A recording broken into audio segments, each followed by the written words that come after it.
Hi, magandang araw po ulit sa inyo lahat for our second reading of the day. Tingnan naman po natin kung ano po ang makikita natin sa second reading of the day today, no? Yan. Tingnan po natin kung ano naman po ang mababasa natin sa second reading. I hope napanood niyo na po yung first, second, third, at lalo na po yung fourth reading na gabi ko na rin po yung napalabas. No? So yung third and fourth, tingnan nyo po yan at talagang panoorin nyo po yung third and fourth reading natin dahil very, very powerful din po yan. Bago po kayo lumagtaw at pumunta sa first reading kanina, at ganon din po ang second reading of the day, no?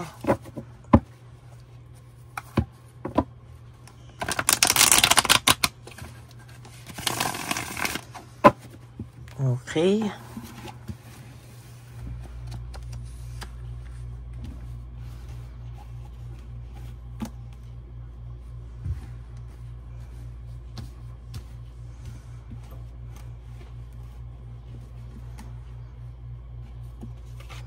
One, 2, 3, 4, 5, 6, 7, 8, 9, 10, 11, 12, 13, 14, 15, 16, 17, 19, and 20. Okay, tabi muna po natin itong hindi po natin napili.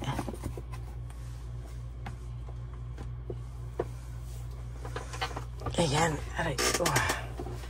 Okay.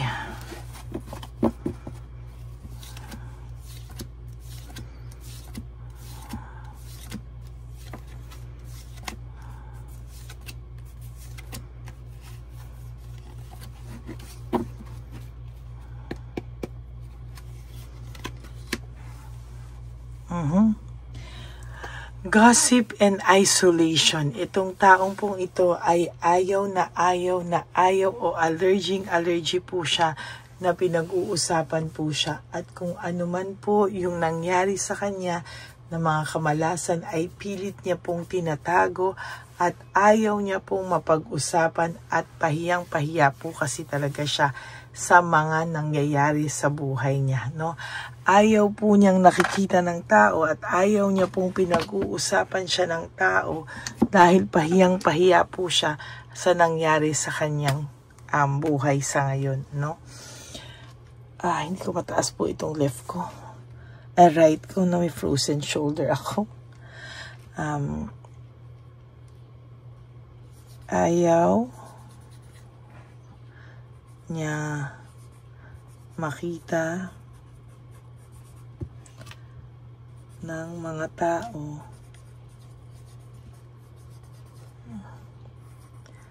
at pag-usapan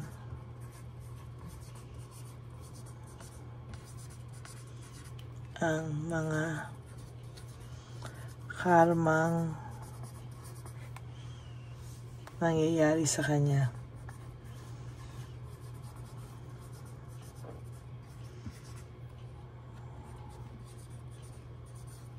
Pahiyang-pahiya siya. Or, ganito na lang po, no? Pahiyang-pahiya siya sa mga karmang nangyari sa kanya.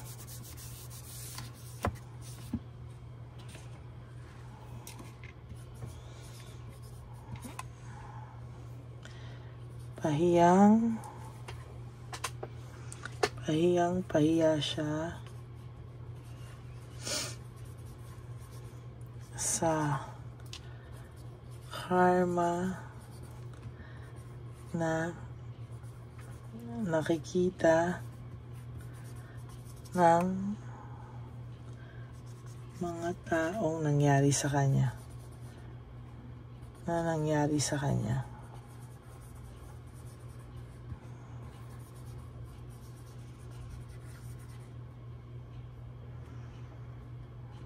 Ayan. Sa totoo lang po, pahiyang-pahiya siya sa mga karma na nakikita ng mga taong nangyayari sa kanya. Sa totoo lang po, ayaw niya po talaga, no, na pag-usapan siya ng mga tao.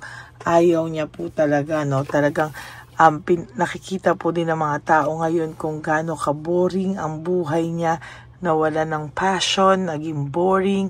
Talagang sa totoo lang po, itong taong pong ito talaga ay ayaw niya na pinag-uusapan siya, pinagchichismisan siya, para po siyang nangliliit at para po siya talagang sinakluban ng langit at lupa, no? Talagang sa nakikita ko po dito ay may emptiness po siyang nararamdaman, ano, sa mga nangyari sa kanya. Ay talagang hindi pa po pala natin nabuksan yung kadila. Talagang may emptiness po siyang nararamdaman at talagang medyo nahihirapan po siya ngayon, ano, kung ano man po ang dinadala nito, kung ano man po talaga ang nangyari sa kanya. Sabi ko po sa iyo, dala-dala niya po ito sa buhay niya, no? Nahihirapan po talaga siya, very dishonest po siya. Naging dishonest siya sa iyo, naging unfair siya sa iyo, and sa nakikita ko po talaga sa kanya ay talagang nahirapan po itong taong ito sa mga nangyayari sa kanya, no? There is this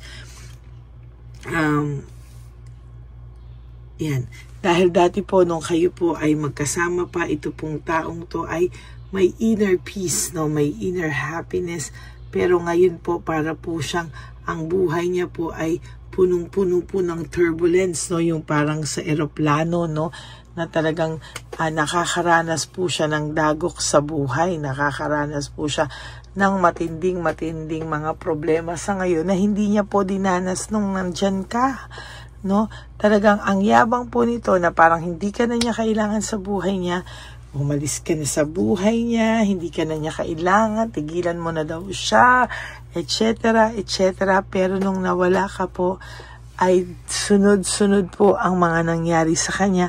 And sa nakikita ko po talaga, there is this, nawala yung inner peace niya, inner happiness niya. Talagang gumulo po ang kanyang sitwasyon, no? Naging greedy kasi siya, no? Naging greedy at talagang denominate niya yung iyong pagkatao, no? Kinain ka halos ng buhay nito, talagang halos maiyak ka na lang talaga sa mga nangyayari sa kanya, no? Sa ginawa niya sa iyo talaga, no? Pero kahit ganyan, ano, nakakaramdam po siya ng sadness, depression, and negativity. The sun in reverse, no? This is about negativity, sadness, depression. Lahat po yan ay iyong naramdaman, no? Naramdaman mo po talaga yan, at sasabihin ko po talaga sa'yo na talagang iba po yung impact sa kanya nito, no? Talaga iba po yung impact niya sa'yo. There is this jealousy and self-centered. Nako, sinasabi ko po sa iyo, pag nalaman niya pa po na ikaw ay may iba na, sinasabi ko po sa iyo, no, ay talaga naman po, no, hindi po yan mapapakali. And talagang sa nakikita ko po ay mahihirapan po siya lalong makamove on sa iyo. Kasi sabi ko nga po, hindi pa to nakaka-move on sa iyo, hindi pa to nakaka-let go sa iyo.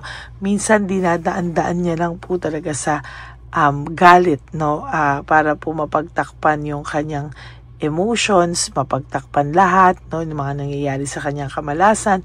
Pero there will come a time po na itong taong ito, sasabihin ko sa iyo, no, na itong taong to ay hindi po makakaramdam ng peace of mind, no.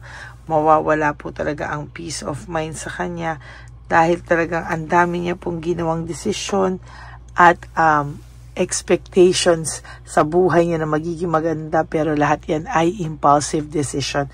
Kaya ang dami niya pong unachievable expectations, o yung mga expectations niya po na hindi niya po na-reach, no? Talagang yan po ay isa sa mga karma niya, no? Ay nako, paulit-ulit talaga tong greediness and possessiveness. Talagang naging greedy talaga siya, ha? Talagang sobrang greedy, no? Greedy. Ilang araw ko na rin po yan nakukuha dahil talagang sobra siya naging makasarili at talagang sarili niya lang ang inisip niya, no? There is this leaving behind, walking away. Pinagsisisihan niya rin po yan, yung pag-alis niya sa buhay niyo, no? Sabi ko nga sa first reading kanina, matindi din po ang naging impact ng hiwalayan niyo sa kanya, na kung akala niya po, wala lang dating sa kanya, nagkakamali ka po, no? There is this, talaga pong, natatakot po siya sa fear of change, you know, nag-hold on po ito sa mga bagay-bagay dahil takot po siya na mabago po ng tuluyan ang takbo ng buhay niya at talagang magkamalas-malas po talaga ang buhay niya. Yan po ang kanyang kinakatakot, no? Talaga pong naging disorganized ang buhay nito, overwhelming po, at talagang nawalan po siya ng balanse o control sa buhay niya. Parang yung karma niya po ay talagang naging karma, no? Talagang nahirapan po siya at talagang sasabihin ko po sa inyo na talagang matindi po talaga ang naging buhay nito nung nawala ka na sa kanya. Kaya sabi ko nga po sa iyo, ayaw niyang makita ng mga tao, no? Ayaw niyang makita ng mga tao kasi sa totoo lang ay talagang nahihirapan po ito na makita po ng mga tao. There is this rebellion, ano? Talagang may rebellion ito at sa nakikita ko sa kanya ay matindi po ang kanyang naging, matindi po ang impact sa kanya nito, no? At there is also sacrifice, no? Martyrdom, no? Talagang medyo may pagka-martyr po ito. At talagang sasabihin ko sa inyo na naging martyr ka dito. Sorry, not siya. Naging martyr ka dito at talagang sa sinasabi ko sa iyo, ang taong ito talaga ay makakaramdam talaga ng mas matitindi pang problema sa mga susunod na araw, no? Talagang siya ay mai-stress, burnout, and restlessness. Wala talaga siyang kapahingahan, ano? Talagang itong taong to ay talagang makakaramdam pa ng matinding dagok sa mga susunod na panahon. There is bad luck. Ayan ang sinasabi ko. Bad luck, betrayal, no control, sadness, depression, negativity. Yan po ang wheel of fortune in reverse, no? Talagang sabi ko po sa iyo, makakaranas pa siya ng mas matitindi pang karma, no? At talagang hindi niya po aakalain yung mga yan. Ay, nako, talagang yan ang sinasabi ko.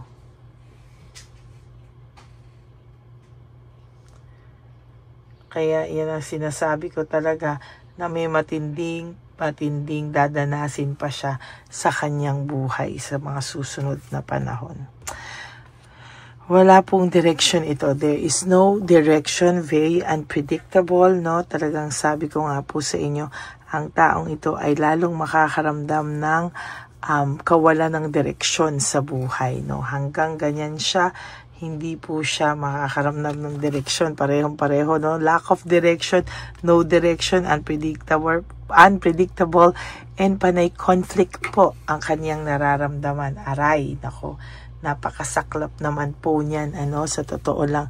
Kaya yan po yung nakikita kong medyo mabigat po sa kanya, no? Lalo pong bibigat dahil napapahiya po siya pag siya po ay pinag-uusapan po ng matindi ng mga tao. Ayaw niya po na siya ay pinag-uusapan ng mga tao kasi parang ang sinasabi, ayan, yan ang nangyari sa iyo, karma ka talaga, no?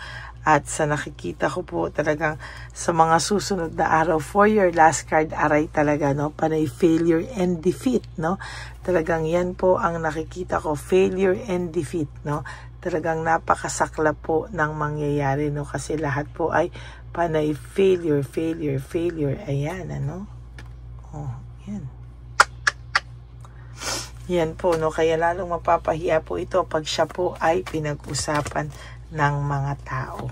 Yan po ang ating second reading of the day.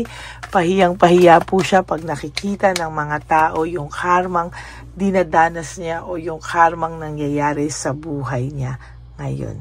That is your second reading of the day. I hope na naka-resonate po kayo. And if you do, can you please give me a like and comment down below para naman po alam ko po ang inyong mga feelings, reactions sa ating reading ngayon. And for those of you who would like to have a private reading with me, you can message me po at Ladyly Elena, that's Ladyly Elena. Nasa dulo po yan ng ating video. Diyan nyo lang po ako makokontak. That is my only official and legit FB account. Now, maraming salamat po sa inyong lahat, no, sa patuloy nyo pong pagsubaybay sa ating channel. At ako po talaga ay nagpapasalamat sa lahat po ng inyong suporta. Ako po ay nagpapasalamat ng matindi sa inyong lahat. And for those of you na mini-message po ng fake na Lady Elena, I want you to know na meron po tayong impostor, no, nang gagaya sa atin. At ang masakla pa po dyan ay nanghahak at nag-i-scam po siya ng mga tao. Kaya mag-ingat po kayo sa kanya. At talagang sinasabi ko po sa inyo na wag po sana kayong madadala, no? Kapag nalaman niya po kasi ay talaga pong meron po siyang mga sinesend na link, no? Kung gusto niyo daw akong makita, ay nako, hindi po totoo yan, ano? Kaya mag-ingat po kayong lahat. Okay, yun lang po. At ang lagi ko pong bilin sa aking mga ever loyal, solid, and faithful na Lady Elena family. Alam niyo po na mahal ko kayong lahat. I love you all from the bottom of my heart. Thank you so much for not skipping ads. Alam ko po na tulong nyo na po yan sa ating channel, lalo na po nalalapit na po ang ating One Love a Day sa ating matatanda. Kaya maraming salamat po sa inyong lahat. And ang lagi ko rin pong payo sa inyo, no, is just to live one day at a time.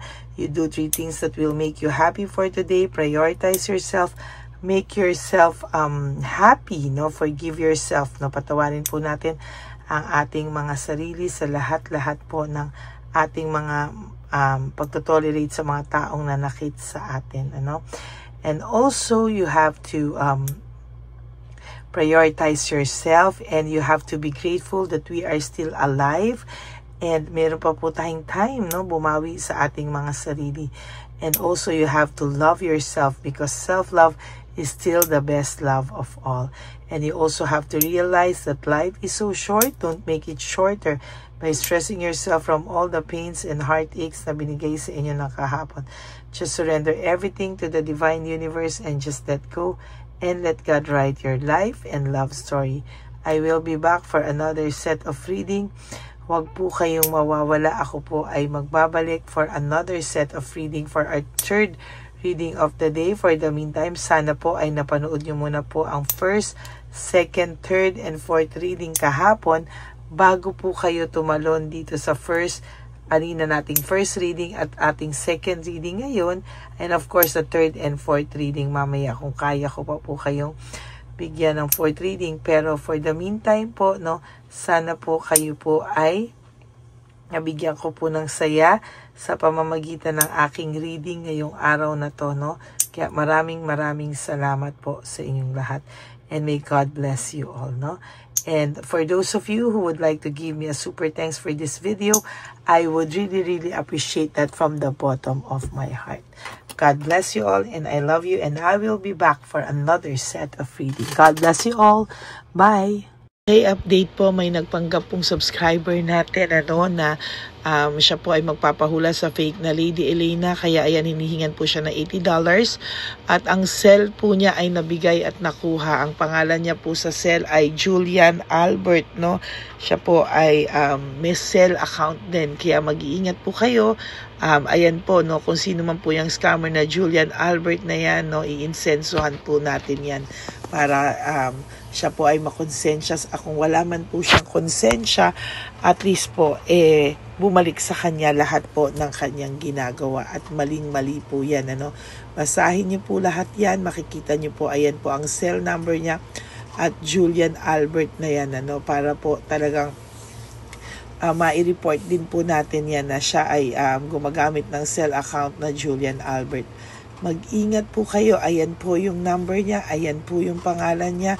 Huwag po kayong magpauto. Nakita nyo naman po, no, napakalayo po ng pangalan ko sa pangalan ng pinagsisendan nyo po ng account o ng pera. Kaya mag-ingat po kayo at beware sa scammer na to. At talagang ayan po, pinost ko po ang kanyang pangalan dito para maging babala po sa inyong lahat. Maraming salamat po. At mag-ingat po kayo, pakireport po ang page na yan, ang messenger niya na Lady Elena. Maraming salamat po, and God bless you all.